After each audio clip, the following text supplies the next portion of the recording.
Hello, welcome back to A Boring Revolution, your number one news source for everything in regards to The Boring Company. Hope you all well this wonderful evening. So, I wanted to talk about what changes are needed for future loop systems, and I thought I'd take a look at the Las Vegas Convention Center loop and just try to adapt it so that it works better for other cities and other areas. So let's have a look at the essential design evolution. So remember, the current system that's operating in Las Vegas is the only system that the Boring Company operates. So there's going to be a lot of learnings from that particular system in terms of how they build it, how they operate it, how they kind of maintain it and upgrade it. And I think there's some key things they need to change. They desperately need to change a couple of things that will improve both the throughput, but the safety and the overall simplicity of running the system.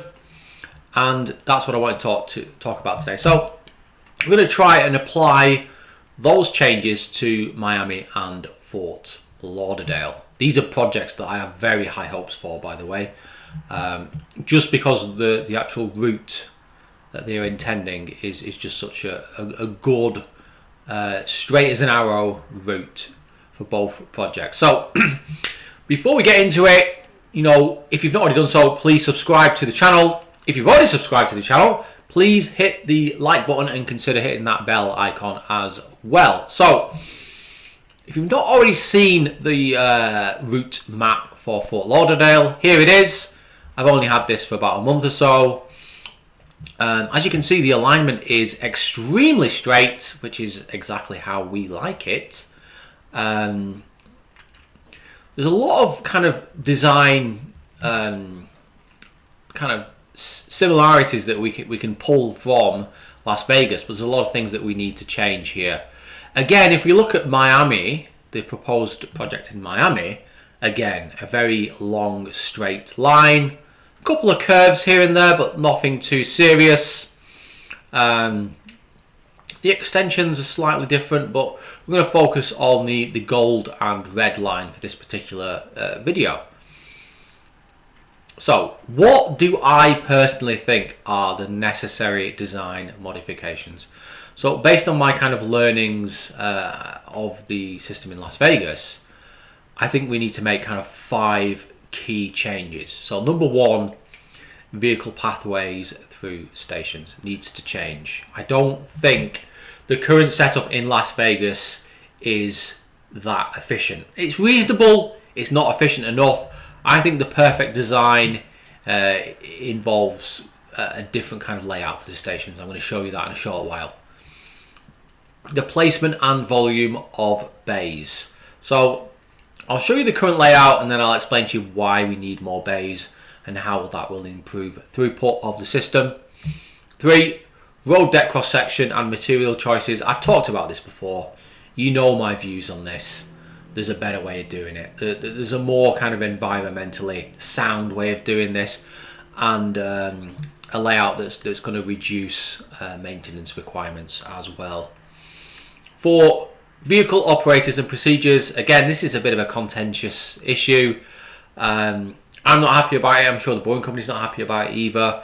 Regulators are sticking their nose in and causing issues, but there's a path forward, and you need to really push forward for that kind of approach, because drivers are expensive, and constantly having to use drivers is not the way forward. That is not how this system was imagined at its inception. So hey, it needs to change. Speed requirements and safe distances. Again, I did an entire video on this, but I just thought I'd mention it again because we've got a lot of new listeners, and there's a better way, there's a more efficient way, and there's also a safer way of doing it. So, vehicle pathways. So, if you imagine we're at Las Vegas and this is our station 2, we have our underground station, which is covered and it's got a parking lot above it. A lot of the cost, by the way, for this station, other than the actual sheet piling and the various false work that was required to build this underground station, was actually the steels required to cover the station. I don't think that approach will be needed on future stations, so there can be cost savings. But also, we have this kind of layout where vehicles come in and come out at the same points, and there can be crossovers between vehicles passing through the station. So if you were going through this station, going to another station, you potentially could get caught up by another vehicle. Now that might only slow you down to 10 miles an hour, but sometimes it's worse than that, and it's a bit of an inconvenience. It's not efficient. It also kind of opens up the possibility to potentially having collisions. Now they might be slow moving collisions, but still you don't want that aggravation. So the best layout will involve having more tunnels. You will need, so here's the layout. You will need to build these tunnels that are in purple with a road header. Yeah, you're not going to use a TBM for this because these are going to be quite short tunnels. Let me try and illustrate for you.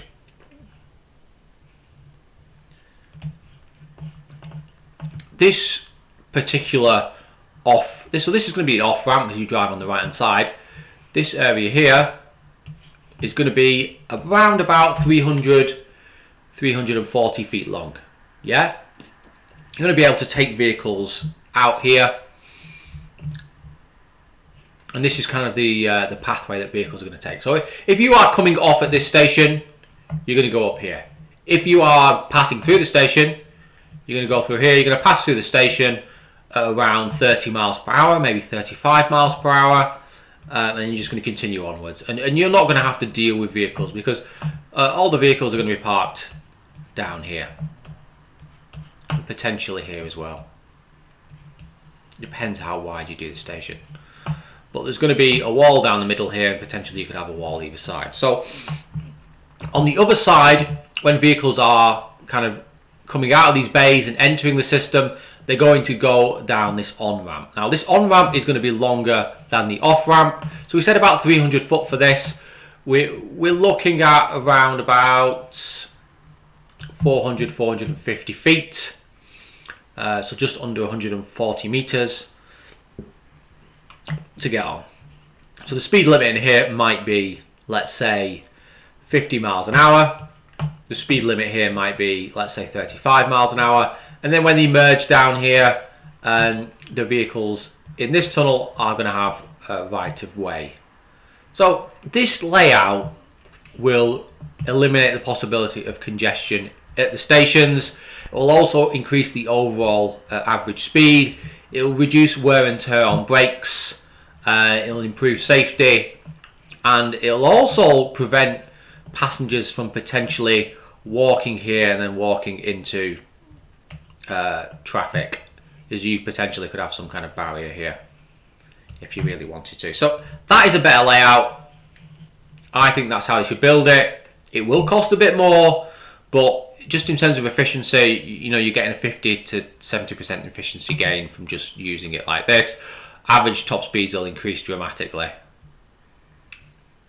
Hope you agree. If you agree, tell me in the comments below. If you disagree, tell me in the comments below why that is not the perfect layout.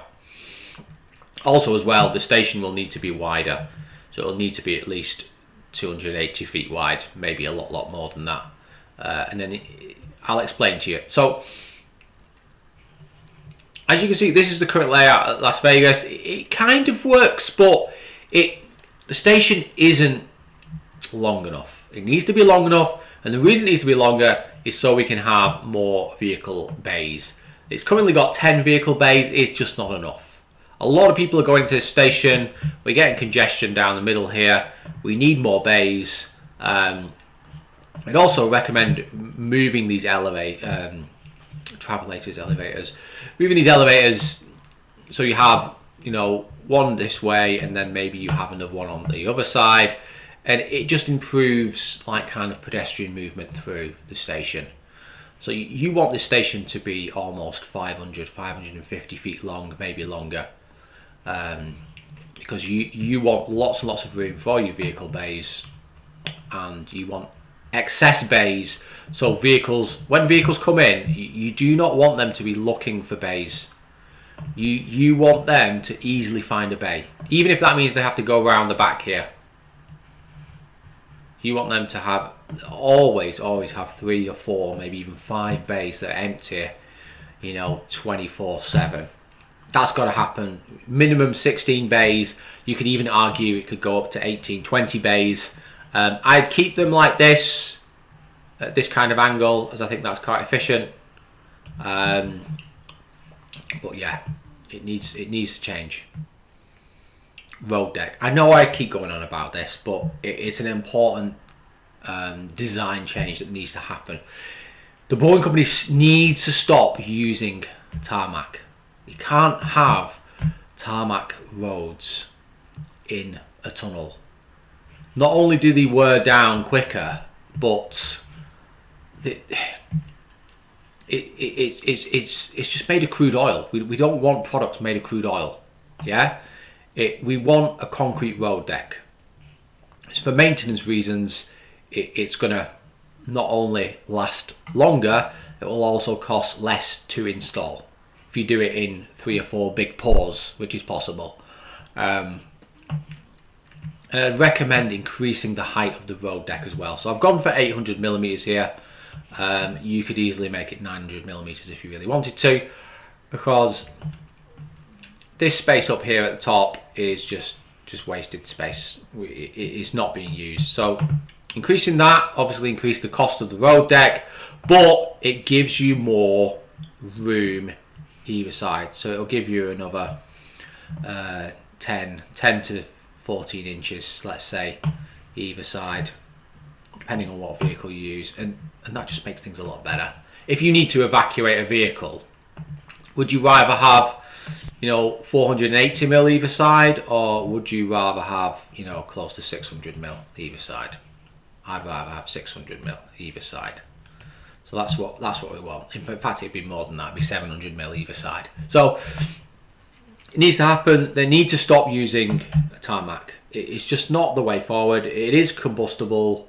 It will melt if it gets hot, and it will. The critical issue with tarmac is it will wear down over time as well, and you'll have to constantly be maintaining it. And concrete will last almost twice as long. So I'd recommend doing that. So that's what we need. Stop using tarmac. Let's go for a concrete road deck. It won't even need that many expansion joints. It might only need an expansion joint every 150 to 200 meters, just because it's underground. So again, a lot of advantages to using a concrete road deck and increasing the height to 800 millimeters or higher, which is about 2.5 foot. Vehicle operators and procedures. I'm not going to lie, it's not a good look that the Boring Company is continuing to use drivers, but unfortunately, due to the pandemic and the fact that FSD is constantly being delayed, they're kind of forced into doing that. I think Tesla FSD version 11 or 11.1, because I suspect that they'll have to make some changes after the first version, will finally achieve level 4. We're level 3 now, level 4 is coming, it's very, very close. Operating in a tunnel is relatively simple. It's coming. So even if that means they have drivers or just people monitoring the system and they use FSD, and then they can just keep an eye on it initially, but they need to get rid of the drivers, they need to use FSD, and they need to update the procedures so that FSD can react to situations such as maybe pedestrians going into tunnels, or maybe there's some kind of issue in the tunnel, and FSD can react accordingly. But they need to get rid of drivers, desperately need to get rid of drivers. Regulators are holding things back. Obviously, it's in the regulators' interest to make sure that they don't have accidents, even if that means it holds back the technology 2 years. But they need to force it through, basically. They've got to force this through, make this happen. It'll be much safer if they use FSD in the tunnels than using drivers. Because all it takes is one driver having a bad day, and before you know it, you've got some vehicles damaged and written off. The system's very, very safe, but leaving things in the hands of humans ultimately results in someone damaging a vehicle or a train or whatever the hell it is. Speed and safe distances. So it's an interesting one, this, but with the alignments of both Fort Lauderdale and Miami being so straight, I anticipate that even from day one, they will start at 65 miles per hour. However, they will then increase it over time. Maybe every quarter they will increase it by 5 miles an hour, like we've seen in Las Vegas. You know, Las Vegas is about 45 miles per hour. I'm assuming that at some point they will increase that to 50 miles per hour, and then that might be the maximum for that particular system due to its small size. But in Fort Lauderdale and Miami, they're going to be going 65, 75, maybe even 85 miles per hour.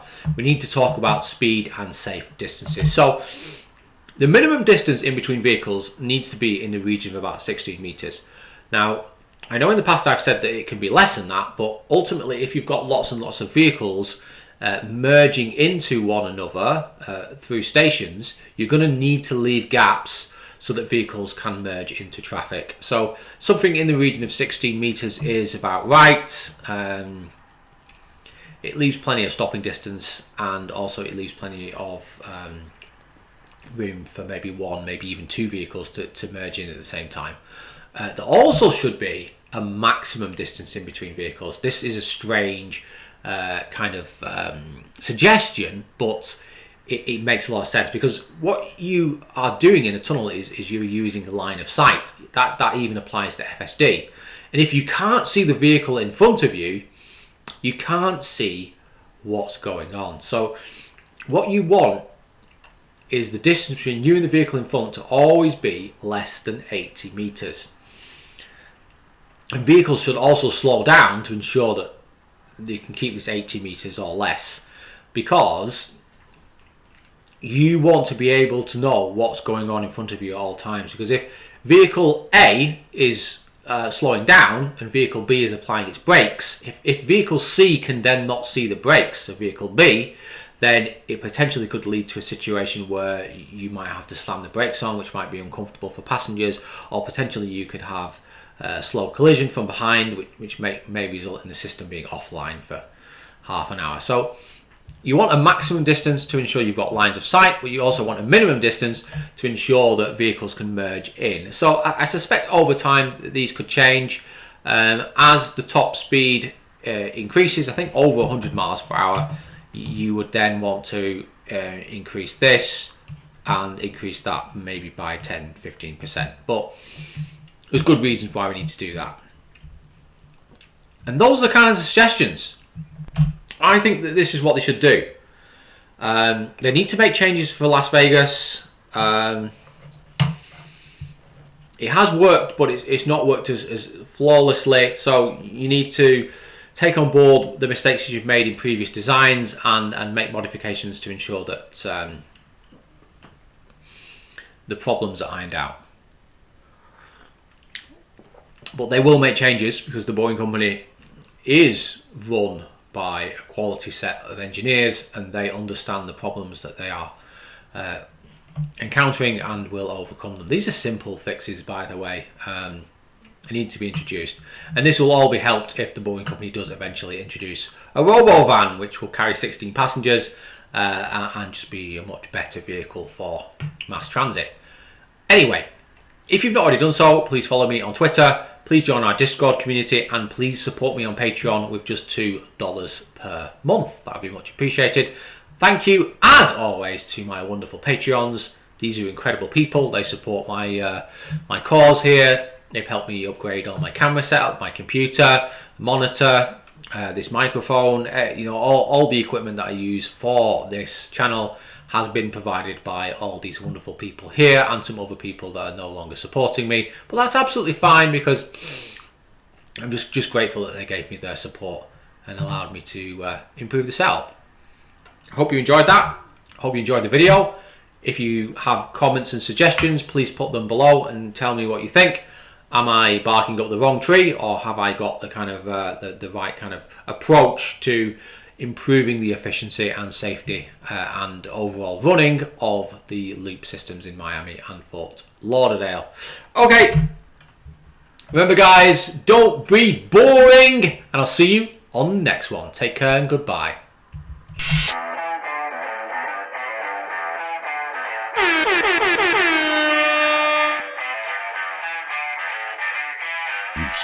with you.